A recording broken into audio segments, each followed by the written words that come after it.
Today let's do another one of my favorite projects. This one uses one tool, the one pictured there, and it takes just a few steps and you wind up with a very nice fish. So this is the prototype tool that I made many years ago. It's rather crude, but in its function it's just as good as any aesthetically pleasing modern tool, despite all the welding slag and the shoddiness of attaching it. It worked great. And what it does is it puts like a Dorito chip ridge pattern into a big base piece of glass. That's the one I've got here.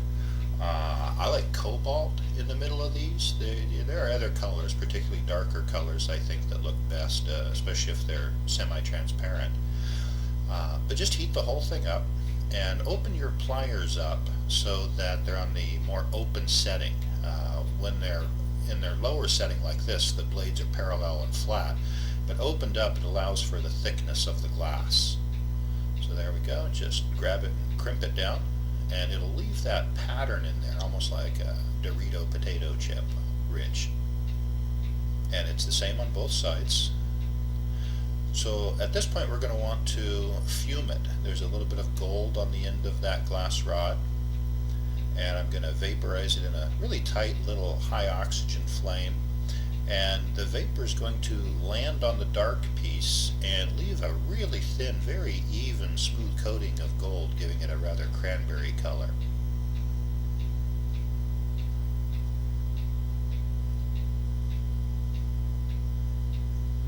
And this is much easier to do, the fuming process, with a little small orifice torch rather than a large bushy flame.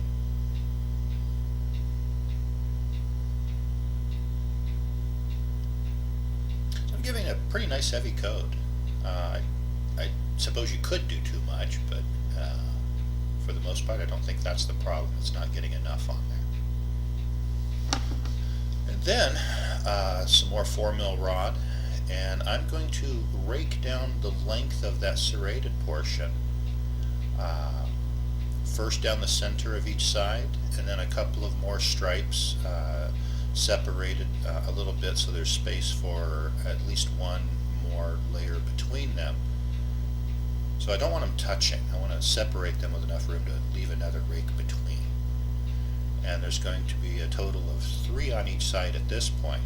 Now this may vary if you do a much larger piece, of course. Now that I've got 3 on each side, I'm going to get my same tool again, and I'm just going to heat up the edges that I didn't leave a pattern on, the outside edge. And with the pliers open, just run around it real quick and leave that pattern in there. And that'll make the whole thing have that nice cross-cut design. And remember, we've already got a little bit of gold fume on there. Okay, so a little bit of silver. And I just grab a clump of that and hold it in the flame. If you have enough and you're using a small enough flame, you can control the energy. It won't all melt and fall in your lap. You'll just get a little fume off the edge. It's very clean, very quick. But if it gets very small, you won't be able to use that chunk of silver for that purpose. You'll need to do a different technique. There we go, starting to get a nice silver sheen to it. And don't overdo the silver. You don't want to completely cover up your gold fuming and make it disappear. You just want to complement it with a thin layer of silver. So the gold is hard to overdo, the silver is easy to overdo.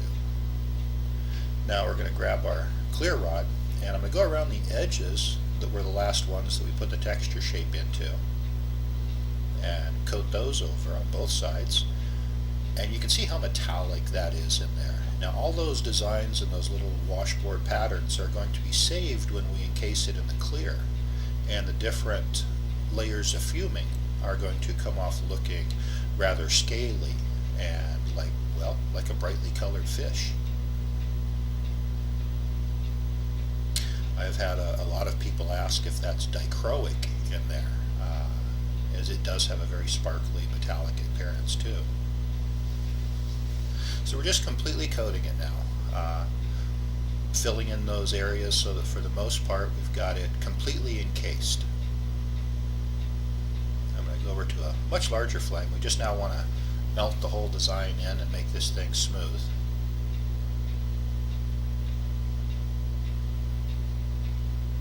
And a back and forth rotation instead of a continuous one direction will tend not to distort it. If you rotate always in one direction, of course it'll kind of want to slowly spiral. So back and forth, and then we'll flatten it down with the pads there to smooth out the surface texture. And now we can move down to the smaller torch and hook up a little handle to what would be the mouth area on the finished piece. Just going to weld that up to it, and then apply a generous amount of heat to this because we're going to stretch it out to its full length. When it's finished, it'll actually have an S-curve to the spine as seen from above, but at this point it's much easier to work with when it's just a straight blank model fish.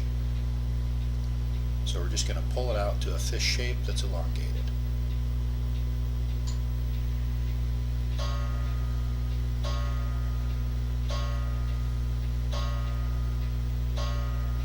And this will be the tapered into the tail right there. Now the cool pattern we put into it tends to disappear at the end of the material, so I'm leaving that last of the material unused. And there's our fish shape. I'll take off that front punny. I left a little hangnail there when I tapped it off, so I'm going to grab the rod and clean that up.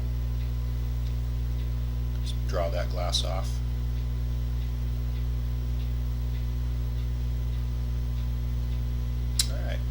Now, I'm going to put another handle up there, but I'm going to weld this one on a little bit better, and it's going to be a color, and that color is going to be the fish's lips.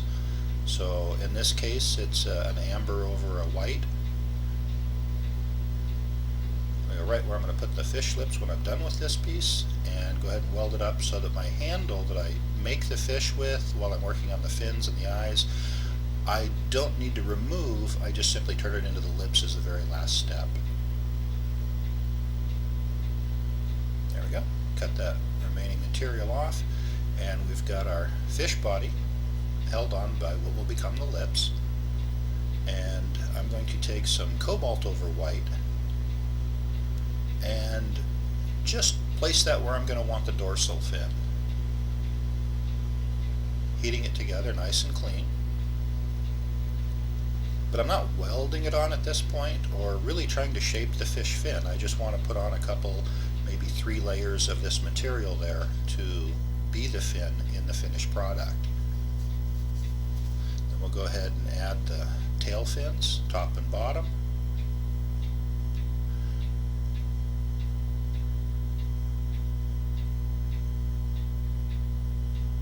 And then a couple of sets of the little fins on the bottom of the body forward. Clean your rods as you go. Don't let them create those little hairs and fish hooks that become problems later. So we're not worried about making those look exactly like fins. We're just going to put the mass of material there that we're going to need, and then we'll use the same tool that we made the body with to crimp those and give them their little ridges too. And that'll also flatten it and shape everything evenly.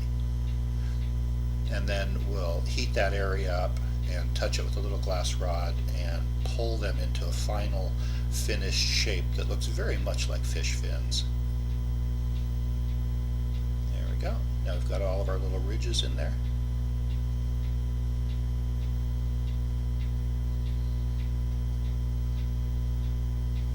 Very easy to make very nice fins this way.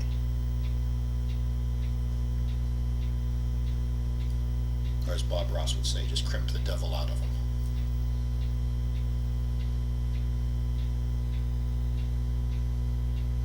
And the last fin. Now we'll grab our little 4mm rod or something. Yeah, I changed my mind about using that colored thing. The little clear glass rod of Plan A, and touch it to the tip of the fin, and then draw it to the rear just a little bit and pull it out. Now it looks very organic now, very much like a little fish fin.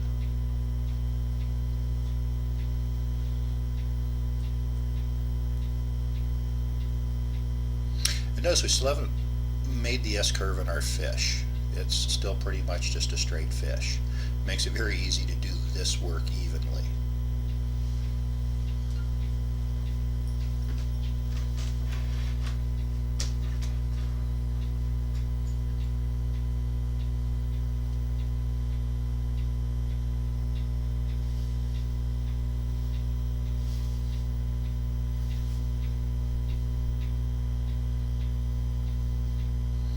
And then our big fin.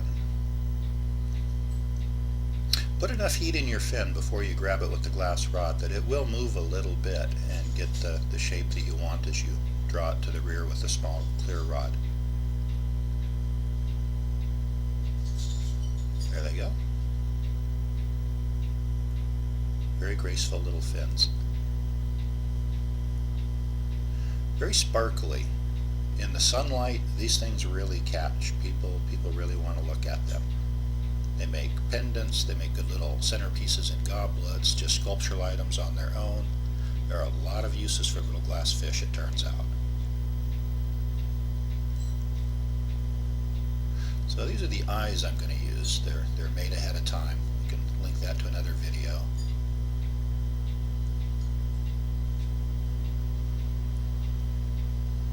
So I'll heat the milli up that's on the end of that 7mm glass rod and heat up the area that we're going to place it, and then it's real quick, just setting it on there and then pulling it up to remove the acute angle and kind of separate the material a little bit, and then cut it off just above the milli, leaving a little bit of the clear to form the magnifying lens over the eye. These are very safe. This is a very safe way to do eye millis, or millis in general.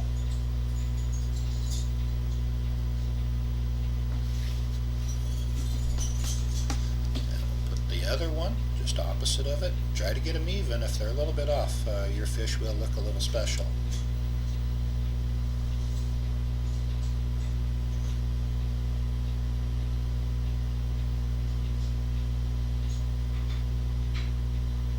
There you go. And the second eye. And then gently draw that material off, and again, heat up and clean your rods before you put them away. They're already hot, it just takes a moment, and you can use that time to kind of spread the heat around in your piece in the back flame anyway. So clean it up as you go.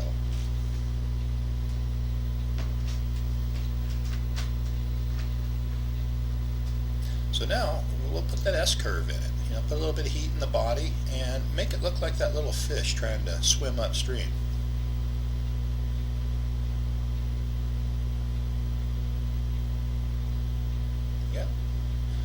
Curve there, and then we'll go forward and do a little opposite curve. And this whole heating process, I believe, is almost like a miniature annealing cycle. It's not a replacement for, but they tend to survive better when they've been worked a little bit more and large areas of heat put into them and dissipated. So last step, we're cutting off that excess material in front of the lips, and we've got like a beak there. And then grab a little dental tool or a knife or an X-Acto blade, whatever your preferred tool is, and turn it into a little fish smile. There we go. Also looks like Homer Simpson's mouth. Gee, I hope I can say that without trademark violation. And there's our fish. Sparkly, cute, ready to be used for whatever else you want to do with him, or just leave him like that with a little fins on the bottom. He'll stand up on a table just fine. Well, thank you for watching. I hope you enjoyed. Please like and subscribe.